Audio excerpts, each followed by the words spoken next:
My girlfriend said, "Then go, you'll come back in a month." I replied, "I am not coming back." Then I walked out of the bar, emailed the Austin startup, packed my life into boxes, and I just watched as her 1-month ultimatum turned into the night I finally chose myself for good forever. Welcome to AF Tales.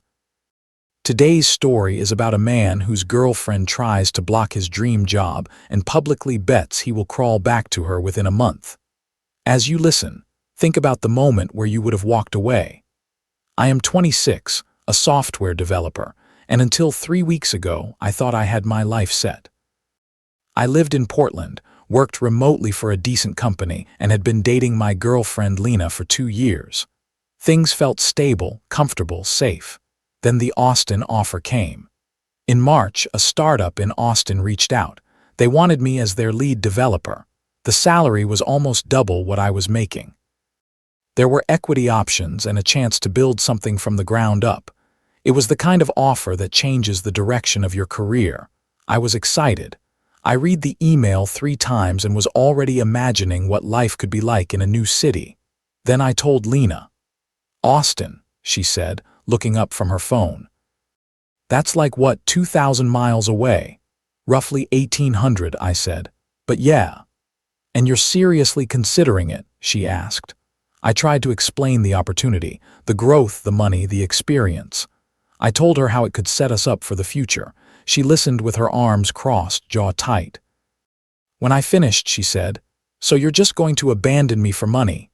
That line hurt more than I expected. I told her I was not abandoning anyone. We could do long distance.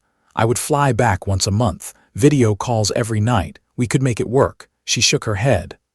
"Long distance never works." "You know that. Plenty of couples make it work," I said. "Name one," she said. "Name one couple we know who did long distance and stayed together." I could not think of one on the spot. She took that silence as proof she was right. Over the next weeks, every time I brought up Austin, she found a new reason it was a bad idea.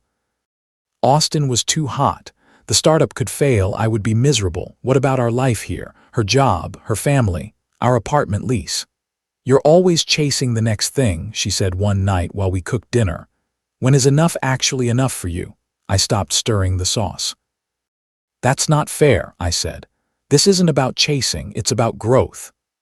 "Growth," she repeated like it was something dirty. "You're growing just fine here. You got a raise last year. You like your team. Why isn't that enough?" "Because I want more than fine," I said, and as soon as the words left my mouth, I knew how they sounded. She went quiet, said she had a headache, and went to bed early. This is the kind of moment where a healthy partner might ask more questions. Instead, she turned it into proof that wanting more was selfish. The Austin team kept emailing. They extended their deadline because they clearly wanted me. I kept stalling. Every talk with Lena ended with me feeling selfish and her feeling like I was about to abandon her.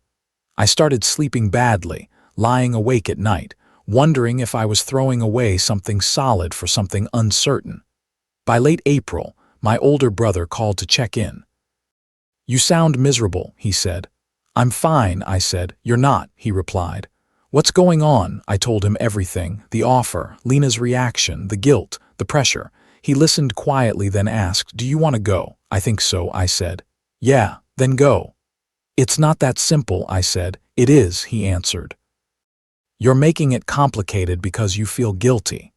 If Lena really loved you in a healthy way, she would want what's best for your career. She might be sad, she might be scared, but she would try to support you. Instead, she is making you feel bad for wanting to advance. That is not support, that is control." "She's scared of losing me," I said.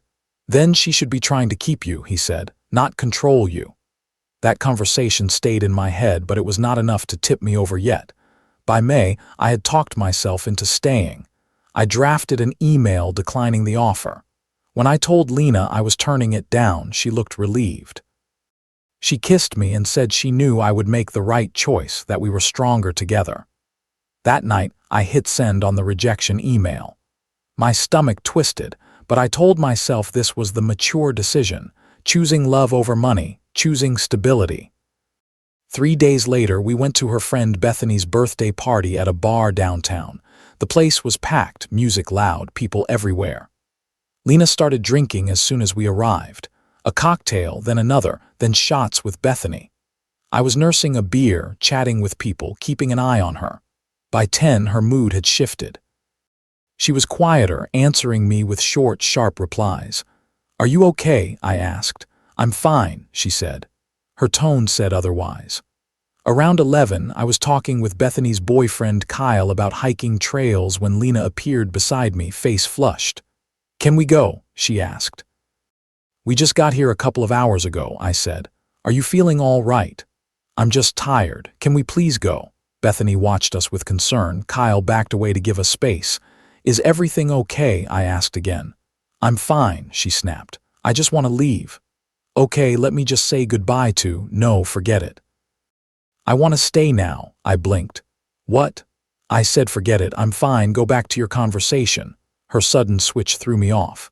"Lena, seriously, what's going on?" "Nothing, I'm fine. Why do you keep asking if I'm fine?" she said. "Because you're acting strange," I said. She laughed, but there was no humor in it. "I'm acting strange. That's rich." Over the next 30 minutes, she barely spoke to me. She stood with Bethany and some friends, drinking, laughing too loud at things that were not that funny. Every time I tried to join their circle, the energy cooled. Lena gave me this look like I was intruding. Then I heard her near the bar talking to Bethany, loud enough for others to hear. "He almost left me for some job," she said. "Can you believe that, like I'm not worth staying for?" My stomach dropped. I walked over. "Lena, that's not fair," I said. She turned to me, eyes a little unfocused. "What's not fair?" "It's true, isn't it?" she said. "You would have left if I hadn't talked sense into you." "I turned down the job," I said. "I'm here." "Yeah," she said. "After I had to convince you, like it was even a question." People around us were paying attention now. A guy I did not know was watching closely. Bethany touched Lena's arm. "Hey, maybe this isn't the place," she said. "No, he needs to hear this," Lena said, voice rising. "You think you're so special because you got some fancy offer. You think you're too good for this, for us, for me." My face burned. I could feel eyes on us. I had never felt so exposed. "I never said that," I said. "I stayed because I love you." "You stayed because you had no choice," she shot back. "Because you knew you'd screw everything up without me." The words hit hard. Around us, people had stopped talking. Some had their phones out. I tried to keep my voice level. "Can we talk about this at home?" I asked. "Why?" she said. "So you can run away again," she laughed. It sounded sharp. "You're always halfway out the door," she said, "always looking for something better." "That's not true," I said. "Isn't it?" she pressed. "Be honest for once. You wish you'd taken that job. You resent me for making you stay." "I don't resent you," I said. "I chose to stay." "Because I had to beg you," she said. "Because I had to explain why our relationship mattered more than money. Do you know how pathetic that felt?" Something inside me snapped. Maybe it was the public humiliation. Maybe it was realizing she saw my choice as weakness, not love. Maybe it was months of guilt piling up. "I think I should go," I said. Her expression changed, not softer, harder, almost triumphant. She stepped closer so everyone could hear and said, "If you want to leave, then go. You'll come back to me on your own within a month." The words hung in the air. The bar seemed to go quiet. Bethany stared at her, eyes wide. Someone next to us whispered, "That was harsh." Lena smiled a little like she had just won. I did not say anything. I just turned and walked toward the exit. Outside, the cold air hit my face. My hands were shaking so badly it took several tries to open the ride app. At home, I sat in the dark for a long time, her words replayed over and over. "You'll come back to me on your own within a month." Like I was predictable, like I belonged to her, like I could be pushed, broken, and then brought back on command. Except this time, she misjudged me. I opened my laptop and pulled up the old email thread from Austin. Their last message said, "Offer stands if you change your mind. We'd love to have you." My fingers hovered over the keyboard. Then I typed, "Is the position still available? I apologize for the confusion on my end. If you're still interested, I'm ready to commit." I sent it at 1 in the morning. I did not expect a reply until Monday. They answered at 9. Absolutely. We're thrilled. Can you start in 2 weeks? I wrote back, yes. Sometimes the smallest sentence you send is the one that changes your entire life. I did not call Lena. I spent Saturday looking at apartments in Austin online, packing essentials, making lists. By Sunday night, I had given notice at my current job, talked to my landlord about breaking the lease and booked a one-way flight for Friday. On Monday, my phone started ringing. Lena. I let it go to voicemail. She called again. Then the texts came, we need to talk, please answer. I'm sorry about Saturday, I was drunk. You're being childish. I did not respond. By Tuesday, her messages got more frantic. I know you are seeing these. At least have the guts to talk to me. Fine, be that way. On Wednesday morning, she showed up at my apartment. I was packing dishes into boxes when the knocking started. I know you're in there, she called. Your car is outside. Open up. I opened the door. She looked exhausted, red eyes, messy hair. You've been ignoring me, she said. I've been busy, I said. Busy with what? She asked. Then she saw the boxes, the half-empty shelves, the rolled-up rug. What is this? She asked. I'm moving, I said. Moving where? Austin, I said. I accepted the job. I leave Friday. She stepped back like I had hit her. You're joking, she said. I turned it down once, I said. I am not doing that again. But you chose to stay, she said. We decided together. You decided, I said. I caved. Her face shifted through shock, anger, disbelief. Because of one fight, she asked. Are you serious? I apologized. I was drunk. You apologized for being drunk, I said. Not for what you said, not for how you treated me.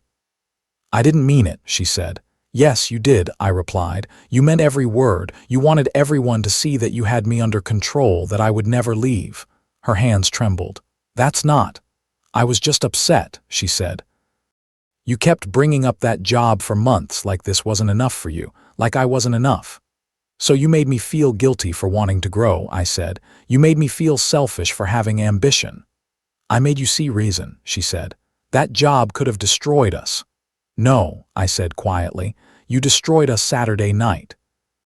In front of everyone, you showed me exactly how you see me. Tears started rolling down her face. Please don't do this, she said. I love you, I'm sorry, I'll never say anything like that again, I swear. You're sorry you lost control of the situation, I said. You're not sorry you felt that way. That's not true, she said, voice cracking. I was scared. I'm still scared, scared of losing you, of being alone, of you realizing you're better off without me. Then you should have tried to make me want to stay, I said, not try to trap me. She grabbed my arm, fingers digging in. Wait, just wait. Can we talk about this? Really talk, not while you're packing. Let's go somewhere, get coffee, figure this out like adults. I gently pulled my arm free. There is nothing to figure out, I said. So that's it, she said. 2 years and you're just done. You told me to leave, I said. I am leaving. Her voice rose, a little wild. I didn't think you actually would. I thought you'd cool off and we'd work through it. And that was the truth, right there. She had gambled that I would always come back, no matter what she said. Goodbye, Lena, I said. I started to close the door. She put her foot in the gap. Please, she whispered, don't throw away everything we built. You threw it away, I said. Saturday night in front of everyone. I moved her foot gently and closed the door. She stayed outside for a few minutes, crying, begging me to open it. She said she would wait for me, that we could do long distance, that she would even move to Austin if that is what it took. Eventually, she left. Sometimes the relationship does not end when someone says, we are done. It ends the moment you finally decide not to open the door again. The next 2 days were a blur. Friends texted, some clearly having heard only her version, asking if I was okay after everything that happened. I kept my replies short. I told them I was moving for work and needed space. On Thursday, my mom called. Lena had reached out to her, saying I was having a breakdown, that I was throwing my life away. She says you are making a huge mistake, my mom said carefully. I told her the truth. The offer, the guilt, the argument at the party, the public humiliation, the way Lena bet I would crawl back. My mom was quiet for a moment. Then she showed you who she is, my mom said. Believe her. I raised you better than to let someone treat you like that. I flew to Austin on Friday. The first week felt strange. New apartment, new office, new city. No furniture yet, just takeout eaten on the floor. The job was intense. I met my new team, dove into code, started proving myself. It was stressful, but it felt right. And something else was different too. I felt lighter. No more walking on eggshells. No more checking every word to avoid a guilt trip. I could just make decisions without defending them to someone who viewed my ambition as a threat. Lena kept messaging me. She sent photos of us on trips we had taken. Camping, wine tasting, weekends away. She sent voice messages, crying, saying she would go to therapy, that she knew she had been wrong, that she would be better. I did not block her, but I did not reply. I needed her to understand that this was not a fight. It was a boundary. 2 weeks after I left, Bethany texted me. Hey, she wrote. I know you probably don't want to hear from anyone right now, but I wanted to apologize for what happened at my party. Lena was completely out of line.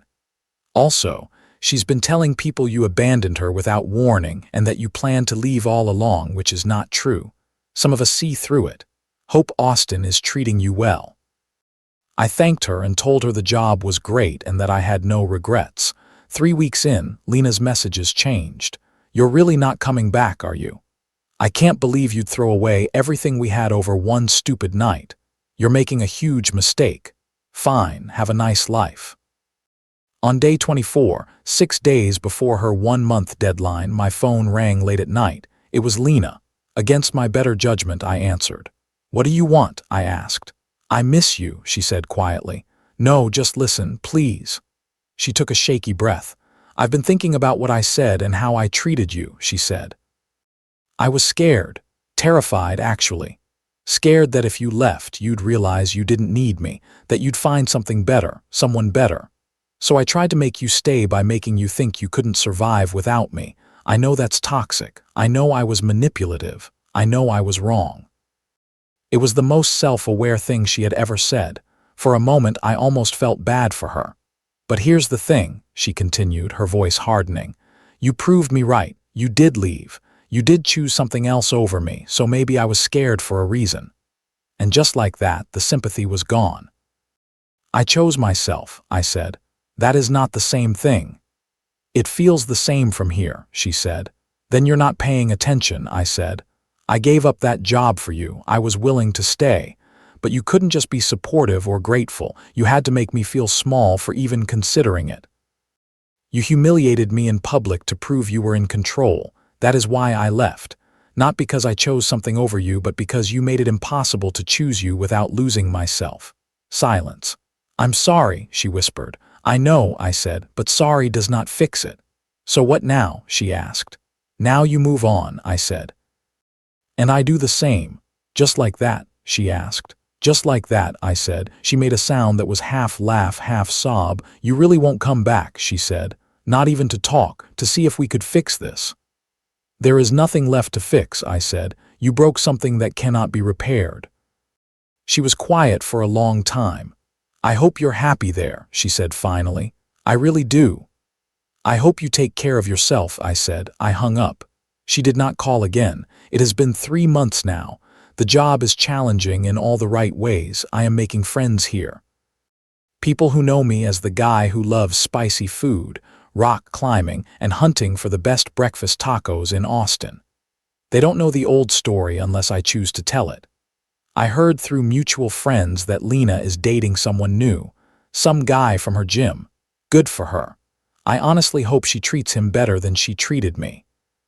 Sometimes I catch myself wondering what would have happened if I stayed, if I had taken her apology, swallowed my pride, and tried to work it out. Would she have changed? Would I have been happy? Or would we have made it another year or two before the resentment finally swallowed everything? Then I remember that night at the bar. Her face, her voice when she told me I would come crawling back within a month. She gave me 1 month. I gave her 4 days. Best decision I have ever made. Lesson 1: when someone uses guilt to block your growth, that is not love. That is fear dressed up as care. Lesson 2, public humiliation is a clear line.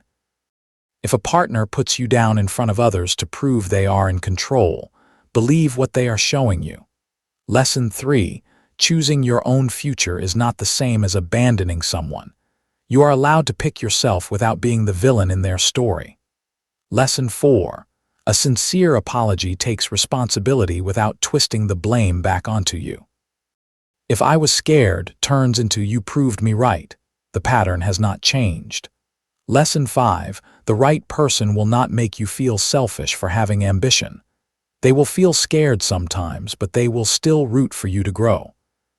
Lesson 6, walking away from comfort can hurt, but staying where you are controlled and shamed quietly destroys you over time. What do you think about his choice to leave and take the job in Austin after that night at the bar? If you were in his place, would you have stayed and tried to fix things, or would you have walked away sooner?